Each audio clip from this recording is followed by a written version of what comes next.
बात बताओ, चलो मुसलमान लोग तो बाहर नमाज नहीं पढ़ेंगे, तो हिंदू लोग भी जो है बाहर मस्जिद चप्पल नहीं उतारेंगे। तो कह रहे हो नमाज पढ़ने के लिए मना कर दिया, कह रहे सड़क पे मत पढ़ो।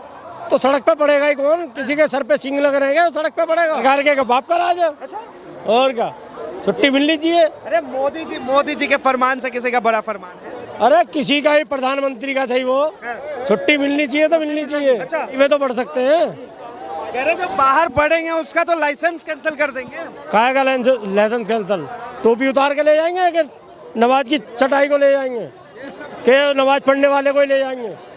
किस किस को ले जाएंगे? नमस्कार, आप देख रहे हैं DS4 और मैं हूं आपके साथ विनायक कुमार। देखिए, देश में इस वक्त ईद, मीट, रमजान और मुसलमान, यही चार नाम जो है लगातार सुर्खियों में है। और साफ तौर पर अब कह दिया गया है कि हरियाणा के अंदर जो है ना ही तो ईद पर छुट्टी मिलेगी, और जिसे जो है नमाज पढ़ना है वो कब्रिस्तान में जाकर पढ़े।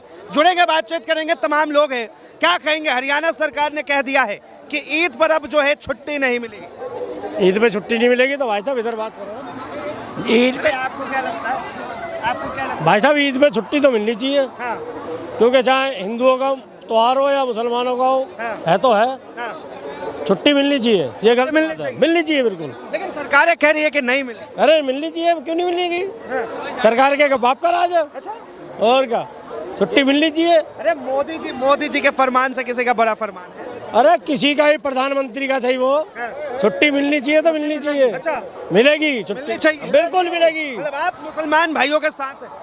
हाँ हाँ, मुसलमान भाइयों के साथ है। क्या बात कर दिया आपने। अब ये कह रहे हैं कि रोड पे नमाज नहीं पढ़े तो घर पे पढ़ ले, गली में पढ़ ले। गली में तो पढ़ सकते हैं। कह रहे जो बाहर पढ़ेंगे उसका तो लाइसेंस कैंसिल कर देंगे। काहे का लाइसेंस कैंसल? टोपी उतार के ले जाएंगे कि नमाज की चटाई को ले जाएंगे, कि नमाज पढ़ने वाले को ही ले जाएंगे? किस किस को ले जाएंगे? तानाशाही सरकार है, इसमें बहुत कुछ गलत होता है। आपने पिछले साल की मैं किस्सा सुना दूं, दिल्ली की घटना है। वो हमारे मुस्लिम भाई नमाज पढ़ रहे थे तो उनमें एक पुलिस वाला आके लात मारता है। देखा था आपने? वीडियो देखा होगा, सभी लोगों को पता है मोस्टली। ये तो पुलिस वाले की गलती है ना। तो सरकार की गलत पुलिस वाला नौकरी आप कर रहे हैं, बात माननी चाहिए ना, पर एंड टू एंड नहीं मार, सस्पेंड करना चाहिए था। नहीं करे ना तो जी, तो इसको तो तानाशाही बोलते हैं गवर्नमेंट की। आप गवर्नमेंट में ऐसे लोगों को सराहना क्यों दे रहे हो? अभी कुछ दिन पहले अभी केस हुआ था होली के, हाँ, चौधरी वाला, तो उसको योगी जी खुद उनको सराहना दे रहे हैं। क्या पहलवान आदमी है, निकल गया मुँह से? बताइए, जब देश के पहलवान है वो, क्या नाम था उनका? चंबल सिंह, अनुज चौधरी। अनुज चौधरी पहलवान है। योगी आदित्यनाथ जी ने बोला था कि पहलवान आदमी निकल गया वो मुँह से। अच्छा। मतलब उनकी बात को सराहना दे रहे थे। जबकि देश में हमारे ये होता है समानता, समान अधिकार, जो हमारा देश का संविधान सबको देता है, ऑल राइट्स। आप एक बात बताओ, चलो मुसलमान लोग तो बाहर नमाज नहीं पढ़ेंगे, तो हिंदू लोग भी जो है बाहर मस्जिद चप्पल नहीं उतारेंगे, मंदिर के बाहर चप्पल नहीं उतारेंगे। क्यों नहीं उतारेंगे? क्यों नहीं उतारेंगे? घर पे उतार के आए फिर वो। अब आप जो है यहाँ पर इस देश के अंदर सनातन के मानने वाले लोगों को जो है आप रोक देंगे? अरे क्यों यार, जब यार अबे भाई उनका काम है उन्हें करने दो, हमारा काम है हमें करने दो। हम मंदिर में जा रहे हैं, करने के लिए मना कहाँ किया है? अरे तो वो कह रहे थे, अभी तुम ही तो कह रहे हो नमाज पढ़ने के लिए मना कर दिया। कह रहे सड़क पे मत पढ़ो, तो सड़क पे पड़ेगा ही कौन? किसी के सर पे सींग लग रहेंगे तो सड़क पे पड़ेगा। अच्छा, कौन पड़ेगा सड़क पे? पहले पढ़ते थे। पहले कभी एक बात बताइए, रहते कहाँ हैं? रहते कहाँ हैं? अपने घर में रहते हैं, और कहाँ रहेंगे? घर में रहते हैं। योगी आदित्यनाथ ने कहा कि 100 मुस्लिम परिवारों के बीच में जो है 50 हिंदू सुरक्षित नहीं है, और लेकिन 100 हिंदुओं के बीच में एक मुस्लिम भी सुरक्षित।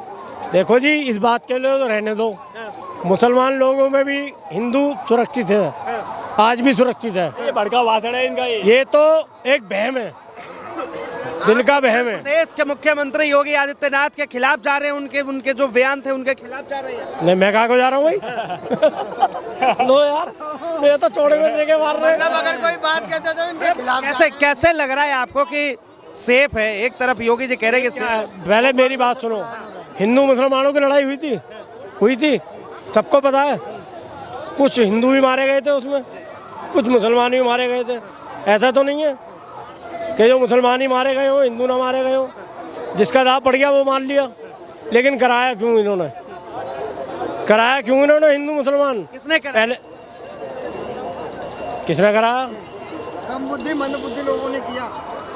बताइए, आपने जो है सर पे चंदन लगाया है, आप जो है हिंदू भी लग रहे हैं, लग नहीं रहा कि आपको कि जो है आप सरकार के मौजूदा जो सरकार है उसके खिलाफ बोल रहे हैं? अरे मैं काहे को खिलाफ बोल रहा हूँ भाई? मैंने क्या गलत बात बोल दी? लड़ाई क्यों कराई थी? उसका कारण बताओ कि क्यों कराई थी? क्यों कराई थी, आप ही बताइए। कराई थी लड़ाई? आप ही बताइए। आप मुझे बताओ ना किस कारण। आप ही बताइए, जो दिल्ली दंगे की बात कर। हाँ हाँ, दिल्ली दंगे की बात मैं कर रहा हूँ। क्यों कराई थी लड़ाई? क्या कारण था उसका? कारण क्या था उसका? क्या कारण था? मुझे बताओ ना, आप बताओ क्या कारण था और क्यों कराई वो?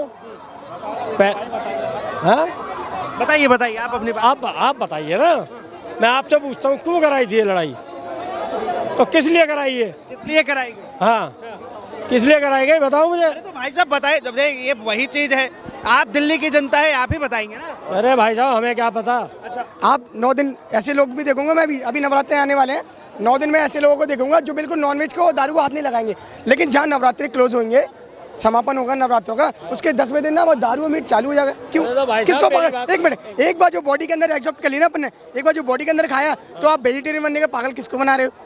आप भगवान को पागल बना रहे हो या अपने आप को पागल बना रहे हो? भगवान तो हो नहीं सकता पागल, पागल आप हो ना। एक बार मैंने एक ही बात कहना चाहता हूँ, आप नॉन वेजिटेरियन होने के बाद आप वेजिटेरियन बनने का नाटक क्यों कर रहे हो? आप मेरी बात सुनो, अगर हम इनको नहीं खाएंगे ना तो ये उल्टे हमें खाने को आ जाएंगे। फिर शुद्ध शाकाहारी बनने का ढोंग किसको दिखा रहे हो? फिर ढोंग क्यों कर रहे हो? क्या हम भैया बहुत हम शुद्ध शाकाहारी है, हम भगवान के बहुत बड़े भक्त हैं, क्यों नाटक बना रहे हो? क्यों भगवान को बेवकूफ़ बना रहे हो? आप बेवकूफ़ आप हो ना। मैं कह रहा हूँ 10वें दिन आप क्यों खाने लगते हो स्टार्ट? यानी आप इधर पागल भी बनाना है, इधर पागल भी बनाना है। भाई तो 12वें दिन खाते ऐसे लोग मैंने देखा, आपको दिखा दूंगा सामने लाइव, जो 9 दिन नवरात्र में व्रत लगेंगे, फास्ट लगेंगे, दारू चिकन सब बंद कर देंगे, लेकिन 10वें दिन खाने स्टार्ट कर देंगे। लहसुन प्याज नहीं खाते।